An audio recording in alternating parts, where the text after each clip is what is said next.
বাসর ঘরে ঢুকেই সাগর রাগী সুরে বলল, শাড়ির আঁচল এভাবে ফেলে রেখে বুক দেখানোর মানে কি? আর বিয়ের শাড়ি পাল্টানোর দরকার কি ছিল? বিয়ের রাতে স্বামীর মুখে এমন কথা শুনে তিয়াশা অবাক হয়ে যায়। আজই তার বিয়ে হয়েছে সাগরের সাথে। বিয়ের রাতে স্বামীর থেকে এরকম কথায় চমকে ওঠাই স্বাভাবিক। আপনার বোন কিছুক্ষণ আগে এসে বলে গিয়েছিল শাড়ি পাল্টে সাধারণ শাড়ি পরতে। তার কথা মতোই আমি শাড়ি পাল্টিয়েছি। আমার একা বসে থাকতে থাকতে কখন শাড়ির আঁচল সরে গেছে খেয়াল করিনি। সাগর আবারও রাগী গলায় বলল, বিয়ে তো আমার বোন করেনি যে বোনের কথাই চলবে? তিয়াশা এবার অবাক হয়ে যায়, কি বলবে বুঝতে পারে না। মনে হয় সব স্বপ্ন ধূলিসাৎ হয়ে গেল। তার বাবা মা জোর করেই তাকে এই বিয়েতে বাধ্য করেছে। সাগররা ধনী, সে তুলনায় তিয়াশাদের কিছুই নেই। তারপরও সাগরের পরিবার এই বিয়েতে রাজি হয়েছে, কারণ সাগরের প্রথম স্ত্রী মারা গেছে। আমি তার দ্বিতীয় স্ত্রী। আমি কখনোই এই বিয়েতে রাজি হতাম না, কিন্তু সেদিন আমি ভাত খাচ্ছিলাম, আমার বাবা এসে বলল, বয়স তো বেড়েই যাচ্ছে, আর কতকাল বাপেরটা খাবি? এবার জামাইয়েরটা খেয়ে বাপকে একটু নিস্তার দে। তিয়াশা অনেকক্ষণ চুপ করেছিল। বেশ কিছুক্ষণ পর বাবাকে বলি, বাবা আমি কি এমন করেছি যে আমার থেকে নিস্তার চাচ্ছ? তিয়াশা বাবার মন গলাতে পারেনি। বলেছিলেন, মেয়ে বড় হলে বিয়ে করবে, এটাই স্বাভাবিক, তুই রাজি হবি না কেন?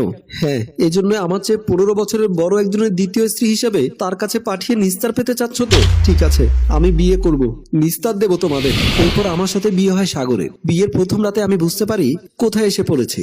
সারা জীবন হয়তো স্বামীর গঞ্জনায় সহ্য করে যেতে হবে। সে যে দ্বিতীয় স্ত্রী। সে রাতে সাগর আমার সাথে আর কোনো কথা না বলেই ফ্রেশ হয়ে এসে শুয়ে পড়ে। আমি কিছুক্ষণ বসে থেকে বুঝতে না পেরে বিছানার আরেক পাশে শুলাম। তখনই সাগর চিৎকার দিয়ে ওঠে, এখানে কেন? ঘরে কি জায়গা কম আছে? আমি ক্ষীণ কণ্ঠে বলি, তাহলে কোথায় ঘুমাবো?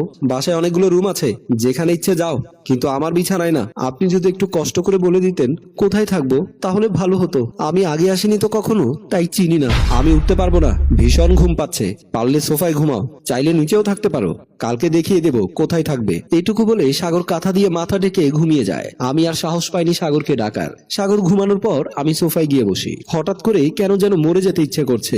মনে হচ্ছে এই পৃথিবীতে আমার আর প্রয়োজন নেই। না হলে কেনই বা তার বাবা মা তাকে জোর করে একজনের দ্বিতীয় স্ত্রী হিসেবে পাঠাবে? আর কেনই বা সে স্বামীর সাথে শোয়ার অধিকার পাবে না? কি এমন পাপ করেছিল সে, যার জন্য তাকে এই শাস্তি পেতে হচ্ছে? তিশা নিজেকে আর আটকে রাখতে পারে না। শত চেষ্টাও যেন চোখের জল বাদ দিতে পারছে না।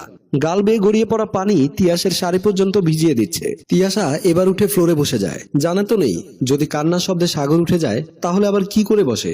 সারা রাত ফ্লোরে বসে কাটিয়ে দেয় তিয়াসা। সারা রাত যত চোখের পানি ফেলেছে, এত পানি মনে হয় সারা জীবনেও ফেলেনি। তবুও কাউকে অভিশাপ দেয়নি। নিজের ইচ্ছের বিরুদ্ধে বিয়ে দেওয়ার জন্য বাবা মা কেউ না, বিয়ের প্রথম রাতে রূঢ় আচরণ করা স্বামী কেউ না, বরং কায়মনো বাক্যে প্রার্থনা করেছে যাতে সৃষ্টিকর্তা তার জীবনটাই কেড়ে নেন। এভাবে বেঁচে থাকার চেয়ে নিজের স্বপ্নগুলো বিসর্জন দিয়ে জগতের মায়া ত্যাগ করে মরে যাওয়াই ভালো।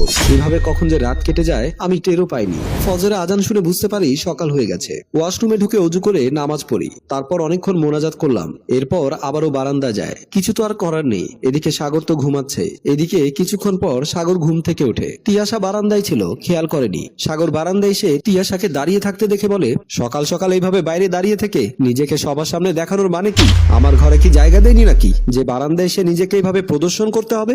আমার খুব ইচ্ছে করছিল বলতে, বিছানায় শোয়ার অধিকার দেননি, মানেই তো ঘরে থাকার জায়গা দেননি, কিন্তু আর বললাম না।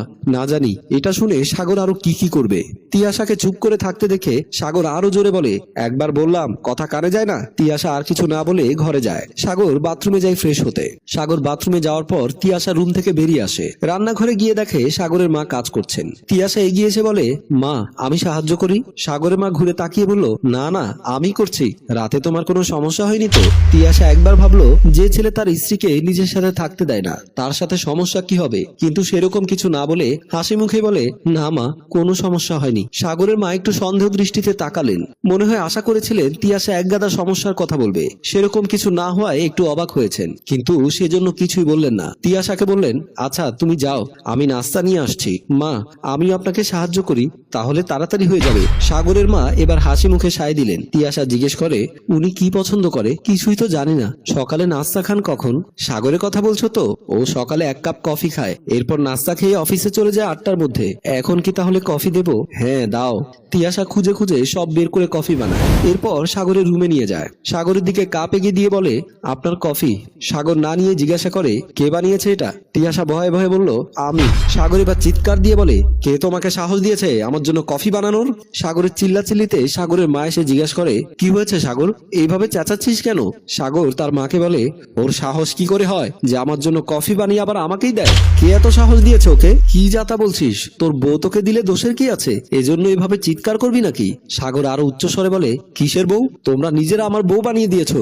আমি বলেছিলাম ওকে আমার বউ হতে। তিয়াশা এই কথা শুনে আর নিজেকে ধরে রাখতে পারে না, দুহাত মুখ চেপে ঢেকে সবার সামনে কাঁদতে শুরু করে। সাগর যেন আরো খেপে যায়। এভাবে ন্যাকামি করে কাঁদার মতো কিছুই বলেনি। কাঁদতে মন চাইলে অন্য কোথাও গিয়ে কাঁদো, আমার সামনে এত ঢগের দরকার নেই। সাগরের মা তিয়াশাকে সাগরের সামনে থেকে নিয়ে আসেন। তিয়াশাকে অন্য রুমে বসে সাগরকে নাস্তা দিতে যায়। এর মাঝে তিয়াশা সাগরের রুমে যায়নি, একা একাই চোখের পানি ফেলছে। সাগরকে বিদায় দিয়ে সাগরের মা তিয়াশার কাছে আসেন। তিয়াশা তখনও কাঁদছিল। তিয়াশাকে আদর করে বললেন, তুমি আমাকে মিথ্যে বলেছিলে, এটা আগেই বুঝেছিলাম। তিয়াশা অবাক হয়ে তাকায়।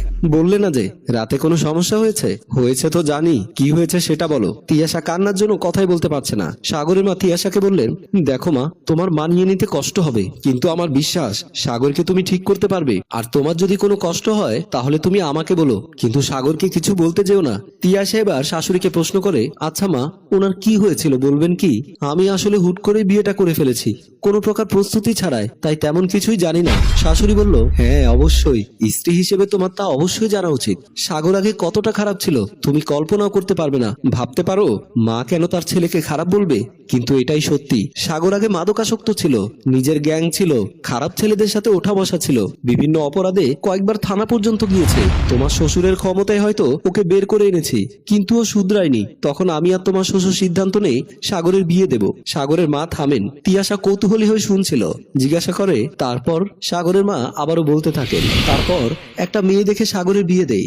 স্বাভাবিকভাবেই সাগরের সম্মতি ছিল না, কিন্তু আমরা এক প্রকার জোর করে সাগরকে রাজি করাই। সাগরের সাথে বিয়ে হয় তাহানার।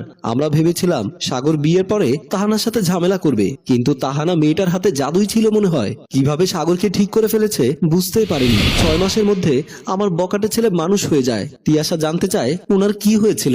মানে আপনার ছেলে প্রথম স্ত্রীর মারা গেলেন কিভাবে? সে কথা আর জানতে চেও না মা, দুর্ভাগ্য কাকে বলে? সাগর অনেকটাই নিজ হাতে তাকে মেরেছে। তিয়াশা অবাক হয়ে যায়।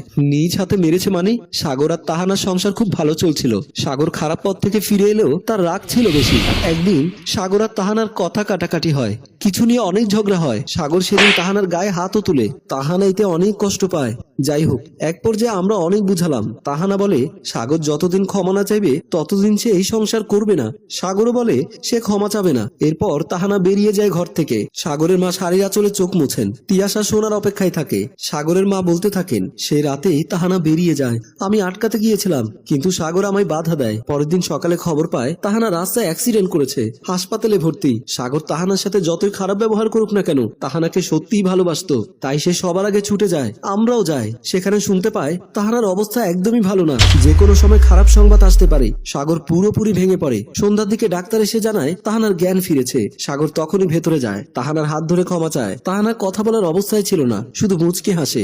ডাক্তার জানায় বিপদ যা ছিল মোটামুটি কেটে গেছে, যে অপারেশন করা হয়েছে তা সফল। খুব দ্রুতই হয়তো তাহানা সুস্থ হয়ে যাবে। ডাক্তারের কথায় আমরা আশ্বাস পাই। সাগর তাহানার হাত ধরে একইভাবে বসেছিল। রাত 8টার দিকে তাহানার প্রথম কথা বলে। প্রথম কথাটাই ছিল সাগরের উদ্দেশ্যে, কালকের জন্য সরি। সাগর বলেছিল, সরি তো আমি, আমার জন্য এত কিছু হলো, ভুল কিছু করলে ক্ষমা করে দিও আমায়। সাগর একটু রেগে গিয়ে বলে, কি যাতা বলছো? ডাক্তার বলেছে তুমি সুস্থ হয়ে যাবে। ডাক্তারের কাজই তো আশ্বাস দেওয়া। সাগর, তুমি আমায় ক্ষমা করে দিও।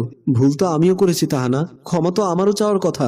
তাহানা মুচকি হেসে বলেছিল, তার মানে কিছু মনে করনি তো? সাগর জবাব দেয়, আরে না, দোষ তো আমার। তাহানা হাসির পরিধি আরো বাড়িয়ে দেয়, শক্ত করে চেপে ধরে সাগরের হাত। দ্রুতই ডাক্তার এসে সব চেক করে, সবাইকে বের করে দেয়। কিছুক্ষণ পর এসে জানায় তাহানা আর নেই। সাগরের হাত ধরে তাহানা চলে যায় ওপারে। তিয়াশা শাশুড়ির দিকে তাকায়। সাগরের মা বলেন, এরপর থেকে সাগর কেমন জানি বদলে গেছে। প্রথম কয়েকদিন কারোর সাথে কথা বলতো না, একদম একা একা থাকতো, অফিসে যেত না, কোনো কাজ করতো না, সারাক্ষণ নিজের রুমে বসে থাকতো। কখনো তাহানার ওড়না নিয়ে, কখনো জামা নিয়ে, কখনো বা অন্য কিছু নিয়ে। এরপর আমাদের জোরাজোরিতে একটু স্বাভাবিক হয়, অফিসে যাওয়া শুরু করে, কিন্তু তাহানার স্মৃতি ভুলতে পারেনি কখনোই, এমনকি এখনো না। তিয়াশা অনেকক্ষণ পর কথা বলে, জানি না মা, যে মানুষটা ওনাকে স্বাভাবিক করেছে তার স্মৃতি ভোলা এত সহজ না। হ্যাঁ, কিন্তু গত কয়েকদিন ধরে সাগর আবার আগের মতো হয়ে যাচ্ছে, আবারও মাদক নেওয়া শুরু করেছে, দেরি করে বাসায় আসে, আমাদের সাথে একদমই কথা বলে না।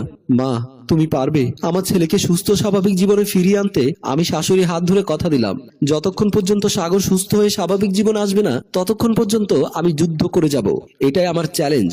সম্মানিত দর্শক, এই গল্পের বাকি অংশ দেখতে চাইলে অপেক্ষা করতে হবে আগামীকাল দুপুর 2টা পর্যন্ত। সবাই ভালো থাকুন, সুস্থ থাকুন। গল্পটি ভালো লাগলে শেয়ার করুন এবং অন্যকে দেখার সুযোগ করে দিন। রচনা ও প্রযোজনায় মঞ্জুর মোর্শেদ, পরিচালনায় রেজাউল কবির চৌধুরী, ক্যামেরায় হানিফ।